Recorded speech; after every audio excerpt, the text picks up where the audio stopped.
Shana Tova. When I was 4 years old, my grandparents had a 40th anniversary celebration. I don't actually remember it. I was 4 years old.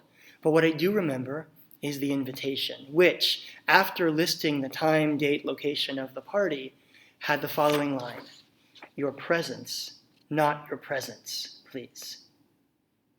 Now, as a kid, I was flabbergasted by this. Why wouldn't you want presents? What's the point of even having a party if you're not going to get presents? It was all too much for my 4-year-old brain to understand. But now, many years later, and with my grandparents both gone for decades, I finally understand what they meant. What they really wanted in that moment was to be surrounded by loved ones, because our presence, being there for each other, is the most important present that we can ever give. That's a lesson we've all learned over and over again during these last 6 months, during this time of quarantine and social distancing. This has been a lonely time, and it's been a scary time. Even 6 months in, there's still a lot of uncertainty. How long will this last? When will we get back to normal? What will normal even look like when we get there? And while our infection rates here in Canada have mercifully been lower than some other countries, we now have before us a new school year, the beginning of a second wave, a long winter where it won't be possible to eat on patios or take socially distanced walks in the park. And on top of all that, on top of all the anxiety and all the uncertainty, we are literally not allowed to come near each other. No hugs, no high fives, no handshakes, no concerts, no days in the ballpark or nights on the town. I don't have to tell you about it as you sit here watching us lead services on a screen in your living rooms, instead of being here in the sanctuary together. We are missing each other, and it's affecting us. As human beings, we need each other. That is a scientific, documented fact. Studies have shown over and over again that our connections with each other actually increase our wellness. Having strong social relationships, for example, is associated with lower incidence of heart disease, of high blood pressure and cancer. It helps decrease anxiety. It helps build immunity. It's good for our physical health, which is good for our mental health, which in turn is good for our physical health. We are social creatures. We need each other. We're at our best when we are in relationship with one another. That's what makes a time like this so incredibly difficult. We actually suffer. We are literally less healthy when we don't have each other, which means that during these difficult times, we need to work extra hard to be there for each other.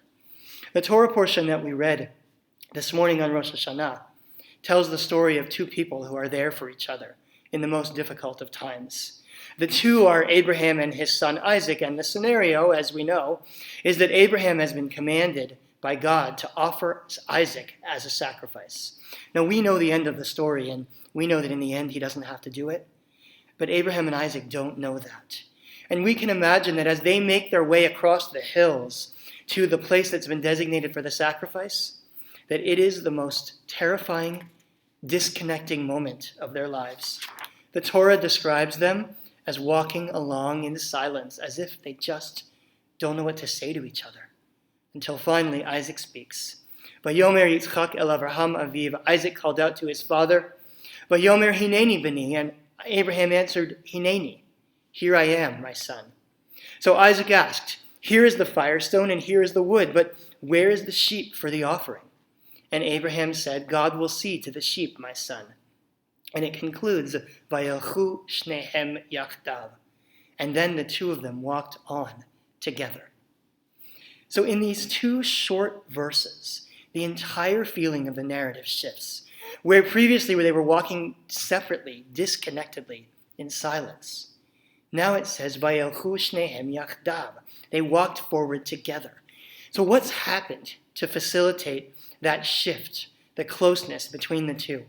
What's happened is that Isaac reaches out for information. Hey, Dad, where's the sheep? And Abraham doesn't give him any information because he doesn't know the answer. All he says is, God will see to the sheep, son. So what's led to this shift from separateness to closeness? What's facilitated the closeness between father and son is not the offering of information or the solving of the problem.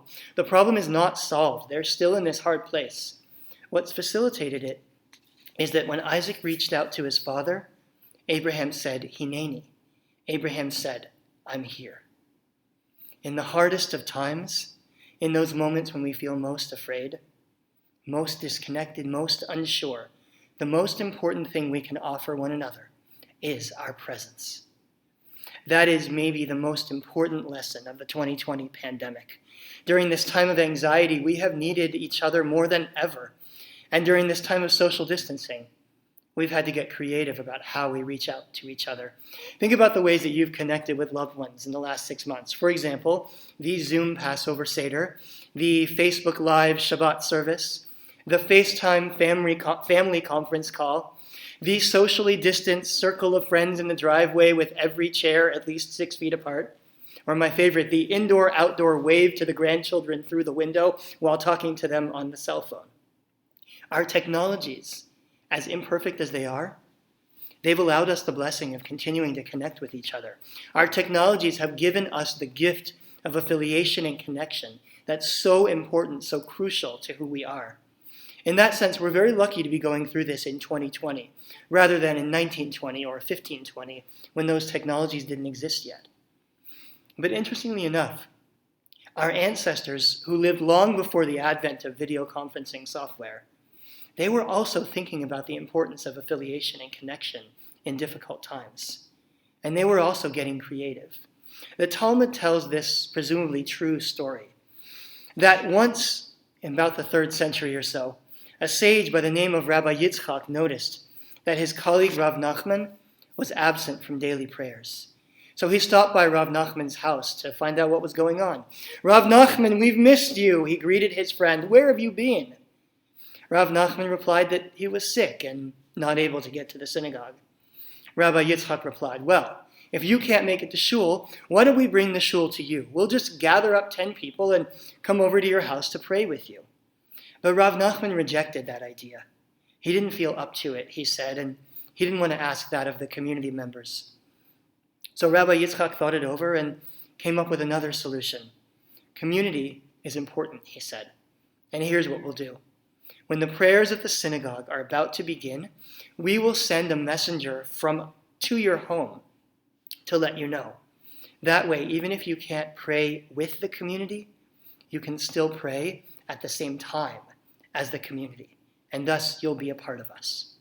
So long before Zoom, long before FaceTime or Facebook Live, our tradition recognized the power of being together. And it recognized equally that there are ways that we can be together even if we can't be together. We can pray at the same time. We can engage in similar actions or rituals. In fact, a lot of Jewish ritual is designed to do just that, to help us maintain our sense of ourselves as a community, even from a distance. That's what we do when we light Shabbat candles on Friday night. It's what we do when we put on a talit in a morning service, knowing that Jews all over the world are doing the same thing. It's what we mean when we say that we all stood together at Sinai, even those of us who weren't actually there. The Zoom service is simply a modern adaptation of a very ancient idea, an ancient sense of connectedness and affiliation that's been shaping us as a people for as long as our people has existed. In fact, in the Torah portion that we'll read next week on Yom Kippur morning, God declares to the Israelites that Lo itchem levadchem anochi koret et habrit hazot. I'm not only making this covenant with those of you that are standing here today, but also with those who are not standing here today. To be a Jew is to have a sense of ourselves as standing together, even when we're not together. It is to believe that we have the power to carry each other through difficult times, no matter what life throws our way. It is to pick up the phone, to send the text, to initiate the video chat, to wave through the window, to do whatever it takes to offer support and comfort. It is to say, Hineini, here I am. I am here when you need me. In our community, there are so many who've said Hineini, who've been there for each other in these last months. To all who have made meals or made phone calls, who checked in with each other, who offered baking lessons or mindfulness classes on Zoom, who were there for each other in 1,000 ways. Thank you. In fact, I suspect that we've all been on the receiving end of some kind of act of kindness in these last months. Our job our responsibility is simply to pay it forward. To pay it forward to someone who might be anxious or lonely or who might be in need of support. That's the thing about saying Hineini. It doesn't cost much. You don't have to worry about saying the wrong thing. All it takes is being present. The author Leo Buscaglia once wrote about a child whom he called the most caring, empathetic child he had ever seen. It was a 4-year-old whose elderly neighbor had recently lost his wife. Seeing the man cry, the little boy went into the older gentleman's yard and sat beside him. When his mother asked him what he had done or what he had said to the neighbor to make him feel better, the little boy just said, "Nothing. I just helped him cry." Sometimes the most powerful gift we can offer each other is simply being present. In this new year, may we cry together when we need to cry, and may we find lots of opportunities to laugh together also. Like Abraham and Isaac, may we reach out in support. Like Rabbi Yitzchak and Rav Nachman, may we know that the community is there for us. May our connections with each other and with the people that we love carry us through these difficult times. And may we never hesitate to say to each other, Hineini, here I am.